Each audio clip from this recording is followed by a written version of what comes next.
আমরা বলবো আল্লাহ তুমি প্রশ্ন করার আগে তোমার একটা কথা বলি, আমার কিছু জিজ্ঞেস করবো, আমি সব করেছি। এমন কোন পাপ নাই যে পাপ আমারে দিয়ে হয় নাই। তোমার রহমত দিয়ে তুমি জান্নাতে পাঠাবা, তোমার দয়ায় জান্নাতে যেতে চাই, আমল দিয়ে না। পারবেন বলতে? কিয়ামতের দিন আমরা বলবো আল্লাহ আমার আমল দিয়ে জান্নাত চাই না, আমি তোমার দয়া দিয়ে জান্নাত চাই। এজন্য মুমিন জীবনে পরীক্ষা বেশি, মুমিনদের হতাশা নাই, মুমিনরা নিরাশ হয় না, হতাশ হয় কাফেররা। মুমিনরা কখনো হাল ছেড়ে দেয় না, মুমিনরা ভরসা রাখে একজনের উপর, তিনি কে? তাহলে আমার প্রিয় পটুয়াখালীবাসী, বিপদ থাকবে, পরীক্ষা থাকবে, এই বিপদ থেকে আমাদেরকে উদ্ধার করবেন একজন, তিনি কে? আমরা শুধু আল্লাহর উপরই ভরসা রাখবো। রাজি আছেন তো? চাইবো একজন সত্তার কাছে, আওয়াজ করে বলুন তিনি কে? একজন সত্তার কাছে চাইবে। বিশ্বনবী ওনার চাচাতো ভাই আব্দুল্লাহ ইবনে আব্বাস রাদিয়াল্লাহু তাআলা আনহুকে বললেন, ইয়া আব্দুল্লাহ ইবনে আব্বাস, হে আব্দুল্লাহ ইবনে আব্বাস, ইদা সাআলতা ফাসআলিল্লাহ, যখন চাইবে আল্লাহর কাছে যাও।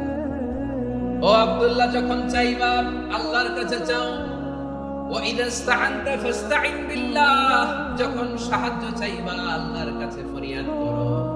জেনে রেখো ও আব্দুল্লাহ, ওয়া'লাম আন্নাল উম্মাতা লাউ ইজতামাআত আলা আন ইয়ানফা'উকা বিশাইইন লাম ইয়ানফা'উকা ইল্লা বিশাইইন ক্বাদ কাতাবাহু আল্লাহু লাক। ও আব্দুল্লাহ, জেনে রেখো, মনে রেখো, গোটা বিশ্বের সবাই মিলে যদি তোমার উপকার করতে চায়, ততটুকুই তারা করতে পারবে যতটুকু আল্লাহ তোমার নসিবে সেটা লিখে রেখেছে। ঠিক কিনা বলেন? আর যদি গোটা বিশ্বের সবাই মিলে তোমার বিরুদ্ধে কনস্পাইরেসি করে, ষড়যন্ত্র করে, গোটা বিশ্বের সবাই মিলেও যদি তোমার ক্ষতি করতে চায়, ততটুকুই শুধু পারবে যেটা আল্লাহ তোমার জন্য বরাদ্দ রেখেছে। যতটুকু আল্লাহ তাআলা তোমার জন্য বরাদ্দ রেখেছে, ততটুকুই ক্ষতি করতে পারবে, আর এক চুল বেশিও করতে পারবে না, কমও করতে পারবে না। চিল্লা বলেন ঠিক কিনা? এজন্য আমরা চাইবো কার কাছে? সবাই বলেন নাই, আওয়াজ করে বলেন কার কাছে? সব সময় আমরা আল্লাহর কাছে যাই, বিপদে আপদ, সুখে দুঃখে, সচ্ছল অবস্থায় অসচ্ছল অবস্থায়, পরাজয়ের সময় বিজয়ের সময়, সব সময় আমরা ভরসা রাখবো কার উপর? সবাই বলুন। একদল লোক আছে যারা বিপদে পড়লে আল্লাহরে ডাকে। আছে না নাই? পটুয়াখালীতে মাশাআল্লাহ নাই, বিপদ আসলে আল্লাহরে ডাকে, বিপদ নাই আল্লাহ নাই। বিপদে পড়লে নামাজ পড়ে, বিপদও নাই নামাজও নাই। বিপদে পড়লে জিকির করে, বিপদ যখন চলে যায় ওদের জিকির বন্ধ হয়ে যায়। এরকম আছে না নাই? কিছু লোক দেখবেন পরীক্ষা আসলে নামাজ পড়ে। আছে আছে? জেনজি আওয়াজ করো, এরকম আছে? এই কমন করে গেছে, কমন করছে। দেখবেন পরীক্ষার সময় নামাজ পড়ে, পরীক্ষাও নাই নামাজও আছে। এরকম কিছু লোক আছে অসুস্থ হলে আল্লাহরে বড্ড ভালোবাসে, আল্লাহরে খুব ডাকে। অসুস্থ হইলে, অসুস্থ নাই আল্লাহ স্মরণ নাই। দেখবেন কিছু লোক নির্বাচন আসলে খুব আল্লাহওয়ালা হয়ে যায়, তখন দেখবেন মাথার মধ্যে হেজাব লাগায়, পাঞ্জাবি লাগায়, আল্লাহওয়ালা হয়ে যায়। নির্বাচনও নাই, এরপরে আল্লাহর কথাও নাই। আছে না নাই? না, এরকম হওয়া যাবে না। সব সময় আমরা আল্লাহরে ডাকবো, বিপদে আপদে সব সময় ভরসা রাখবো আমরা একজনের উপর। আওয়াজ করে বলেন তিনি কে? এ কথাই আল্লাহ তাআলা আমাদের চোখে আঙ্গুল দিয়ে জানিয়ে দিলেন, ফাইদা রাকিবু ফিল ফুলকি দা'আবুল্লাহ মুখলিসিনা লাহুদ্দিন ফালাম্মা নাজ্জাহুম ইলাল বাররি ইদা হুম ইউশরিকুন। আল্লাহ বলে একদল লোক আছে, তারা যখন নৌযানে চড়ে, জলযানে চড়ে, সাগরের মধ্যে যখন জাহাজে চড়ে, লঞ্চে চড়ে, তারা যখন তুফানের সম্মুখীন হয়, তখন তারা আল্লাহরে বড্ড বেশি ডাকে, একান্ত ভাবে ডাকে, বিশুদ্ধ চিত্তে ডাকে। আবার তুফান থেকে তাদেরকে সেফ জোনে নিয়ে, নিরাপদ জোনে নিয়ে যখন বন্দরে আমি আল্লাহ তাদেরকে বেরিয়ে দেই, ওই লোকগুলো আবার আমি আল্লাহর সাথে শিরিক করে। এরকম আছে না নাই? জাহাজে উঠছে, সাগরের মাঝখানে তুফান, ওই সময় দেখবেন আল্লাহ কারে কয়? এই কথা তো আপনাদেরকে বোঝানো সহজ, আপনারা তো নদীর দেশের মানুষ। লঞ্চে চড়েন নাই কারা কারা দেখি? লঞ্চে চড়ছেন? হ্যাঁ, লঞ্চে চড়ে নাই এরকম একজনও নাই এখানে। আচ্ছা, লঞ্চে উঠছেন কে কে দেখি? মাশাআল্লাহ, মাশাআল্লাহ, মাশাআল্লাহ। ঠিক আছে, আপনাদের বোঝানো সহজ। আচ্ছা, লঞ্চে উঠে তুফানের সম্মুখীন হয়েছেন, জলোচ্ছ্বাস, সবাই? মাশাআল্লাহ। তো এই ওয়াজ তো আপনাদের মুখস্থ, ঠিক কিনা বলেন? আমার বলার দরকার নাই, বলেন। মাঝ নদী, তুফান, জলোচ্ছ্বাস, জলের মধ্যে উচ্ছ্বাস, ঢেউ, টর্নেডো, সাইক্লোন, মেঘের ঘটঘটা, পরিবেশ ঘুটঘুটে অন্ধকার, লঞ্চ একবার এদিকে আরেকবার ওইদিকে, ভিতরে কি অবস্থা হয় বলেন তো? হ্যাঁ, তখন মুসলিম আল্লাহর ডাকে, হিন্দু আল্লাহর ডাকে, ঠিক কিনা বলেন? আস্তিক আল্লাহর ডাকে, নাস্তিক আল্লাহর ডাকে, ঠিক কিনা? লঞ্চের ভেতর, স্টিমারের ভেতর কান্নারের রোল পড়ে যায়, চিৎকারের রোল পড়ে যায়, সবার মধ্যে শুধু একটা আওয়াজ, লা ইলাহা, লা ইলাহা, লা ইলাহা, সুবহানাল্লাহ, আলহামদুলিল্লাহ, লা ইলাহা। আল্লাহ নামের জিকির করবে যারা, আল্লাহর কাছে প্রিয় তারা, আল্লাহর কাছে প্রিয় যারা, জান্নাতে প্রবেশ করবে তারা, জোরে লা ইলাহা, লা ইলাহা ইল্লাল্লাহ, লা ইলাহা ইল্লাল্লাহ, মুহাম্মাদুর রাসূলুল্লাহ সাল্লাল্লাহু আলাইহি ওয়াসাল্লাম। আমার প্রিয় পটুয়াখালীবাসী, তাহলে লঞ্চের ভেতরে যখন আমরা তুফানের মধ্যে পড়ি, তখন সবাই মিলে আমরা একটা নামের জিকির করি। নামটা কার? মুসলমানেরাও ডাকে, হিন্দুরাও ডাকে, আস্তিকও ডাকে, নাস্তিকও ডাকে, সবাই ডাকে একজনকে, তিনি কে? আবার দেখবেন ওই আল্লাহ তুফানের পরে, ঝড়ের পরে ওই লঞ্চটাকে যখন সদর ঘাটে ফিরিয়ে দেয়, আবার আমরা নাফরমানি শুরু করে দেই। সে কথাই আল্লাহ বলেন, ফাইদা রাকিবু ফিল ফুলকি দা'আল্লাহ মুখলিসিনা লাহুদ্দিন, ফালাম্মা নাজ্জাহুম ইলাল বাররি ইযা হুম ইউশরিকুন। সাগরে যখন তুফানে পড়ে আমি আল্লাহর ডাকে, আবার আমি আল্লাহ যখন বাঁচিয়ে দেই, আবার আমি আল্লাহর সাথে শিরিক শুরু করে, আমরা কি এরকম হতে চাই নাকি? এরকম করবেন? হ্যাঁ, না, আমরা তুফানে পড়লেও আল্লাহরে ডাকি, আবার বাঁচায় দেওয়ার পরেও ডাকি কারে?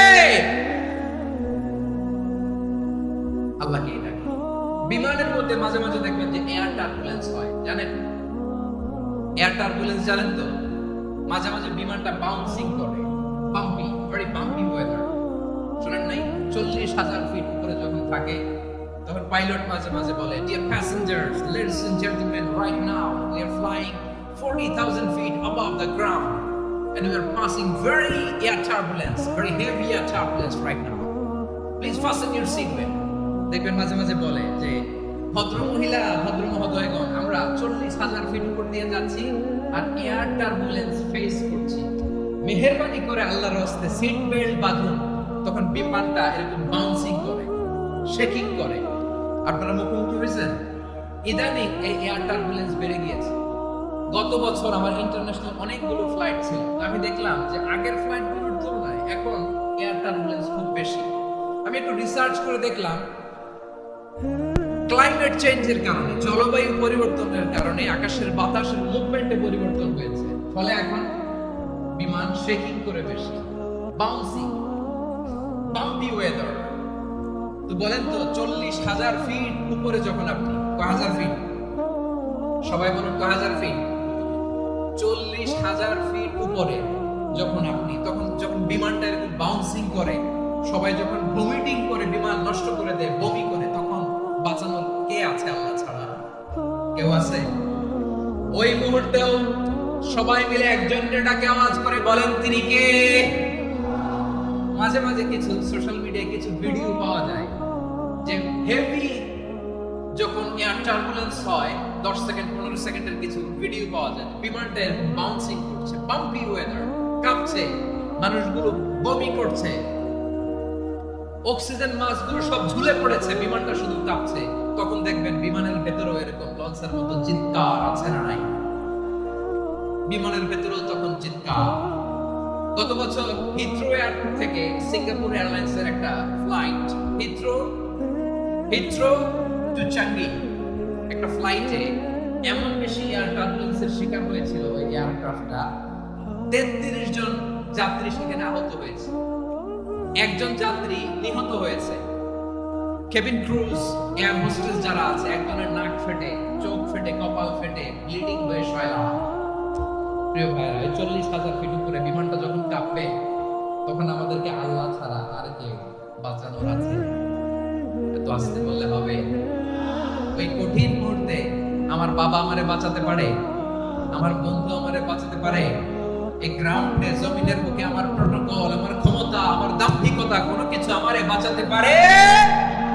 একজন ছাড়া। চিল্লায় বলতে হবে তিনি কে? সে আল্লাহ বললেন, গোলাম আমি বিপদের সময় ঠিকই তোমাদের বাঁচিয়ে নেই। ওই বিমানের ভেতরে 40,000 ফিট উপরে যখন তোমরা এয়ার টার্বুলেন্সের শিকার হও, তখন নাস্তিকও আল্লাহরে ডাকে, হিন্দু আল্লাহরে ডাকে, জোরে বলেন ঠিক কিনা? আবার বিমানটা যখন শান্ত হয়ে যায়, একটু পরে বিমানের স্ক্রিনের মধ্যে হিন্দি সিনেমা খোঁজে। বিমানের স্ক্রিনে কিন্তু বিশাল ওখানে আফলাম ফিল্মের একেবারে বোঝাই করা। বিমানটা শান্ত হলে আবার হিন্দি সিনেমা দেখা শুরু করে। একটু আগে ডাকছিল কারে?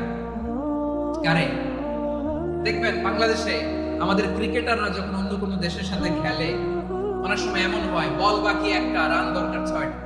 বল বাকি কয়টা? পটুয়াখালী বুঝে নাই বোধ হয়। বল বাকি কয়টা, রান দরকার। আপনি দেখবেন ক্যামেরাম্যান তখন গ্যালারিতে খালি দেখায় দর্শকদের যে কি অস্থিরতা। হিপ হপ স্টাইলের মেয়েটা, যে মেয়েটার ওড়না এতক্ষণ ছিল গলায়, এতক্ষণ কইছিল, ওই মেয়েটা দেখবেন ওড়নাটা টেনে মাথায় দিয়ে এরকম মুনাজাত করতেছে, আল্লাহ আল্লাহ, একটা সক্কা, আল্লাহ আল্লাহ, আমার লাল সবুজের পতাকারে তুমি অপমানিত করো না আল্লাহ, ইন্ডিয়ার সাথে আমাদের খেলা আল্লাহ আল্লাহ, একটা সক্কা, একটা পুরো খেলা জুড়ে এই মেয়ের ওড়না ছিল গলায়, কিন্তু যখন এক বলে 6 রান দরকার, ওড়না চলে আসছে কোথায়? মাথায়। আবার মুনাজাত আছে না নাই? ঠিকই বাংলাদেশের দামাল ছেলে এমন এক শট মারলো, বল চলে গেল স্টেডিয়ামের বাইরে, ছক্কা, জিতে গেলাম আমরা। পুরো স্টেডিয়াম জুড়ে চিৎকার, হই হুল্লোড়, মौज মাস্তি। যে মেয়েটা মাথার মধ্যে ওড়না দিয়ে এতক্ষণ সুবহানাল্লাহ সুবহানাল্লাহ বলে আল্লাহর কাছে দোয়া করেছে, ওই মেয়ে এখন আবার ওড়না ফেলে দিয়ে নাচা শুরু করে দিয়েছে। তাহলে আল্লাহর ভয়, আল্লাহর প্রতি আস্থা, বিশ্বাস, ভালোবাসা, এটা কি ক্ষণিকের জন্য? মানে আমার যখন লাগবে তখন আল্লাহর ইউজ করবো নাকি? হ্যাঁ, বিপদে আপদে, সুখের সময় দুঃখের সময়, সচ্ছল অসচ্ছল অবস্থায় বিশ্বাসীরা ভরসা রাখে একজনের উপর, চিৎকার করে কোনো পটুয়াখালী তিনি কে? সে আল্লাহ বললেন, গোলাম মনে করো না জাহাজ থেকে সদরঘাটে বেরিয়ে দিলাম তুমি নিরাপদ হয়ে গেছো, মনে করো না 40,000 ফিট থেকে সেফ ল্যান্ডিং এর পরে এয়ারপোর্টে নেমে গেলেই তুমি নিরাপদ হয়ে গেছো। মিয়া, বিপদ কি শুধু সাগরে আর আকাশে? ঘরের বিপদ, ঘরের ভেতরও বিপদ আসতে পারে কি পারে না? এজন্য সূরা মুলকে আল্লাহ বললেন, আমিনতুম মান ফিস সামাই আন ইয়াখসিফা বিকুমুল আরদা ফাইদা হিয়া তামুর। তোমরা কি ভাবছো তোমরা নিরাপদ? সাগরের মধ্যে তুফান, আল্লাহ আল্লাহ ডাকলাম, সদরঘাটে যে পড়ছি, বেঁচে গেছেন তো আপনি। আর পাবে আপনারে আল্লাহ? আল্লাহর তো সাগরের মাঝখানে তো আল্লাহ আপনারা পাইছিল, আর তো পাবে না। আর পাবে আপনারে? আর আল্লাহ ধরতে পারবে আপনারে? ঘরের ভেতরও বিপদ দিয়ে আটকাতে পারে কে? 5 স্টার 7 স্টার হোটেলের ভেতরও আমাকে বিপদের মধ্যে ফেলে দিতে পারেন কে? আল্লাহ বললেন তোমরা কি ভেবেছো তোমরা নিরাপদ? আমি চাইলে ল্যান্ডস্লাইড ভূমি ধস দিয়ে 1 মুহূর্তে নিয়ে যেতে পারি, এক সুনামি দিয়ে থাপ্পড় মেরে 3 লক্ষ সাগরের ভেতরে ঢুকাই দিতে পারি, 1 সেকেন্ডও লাগে না আমার।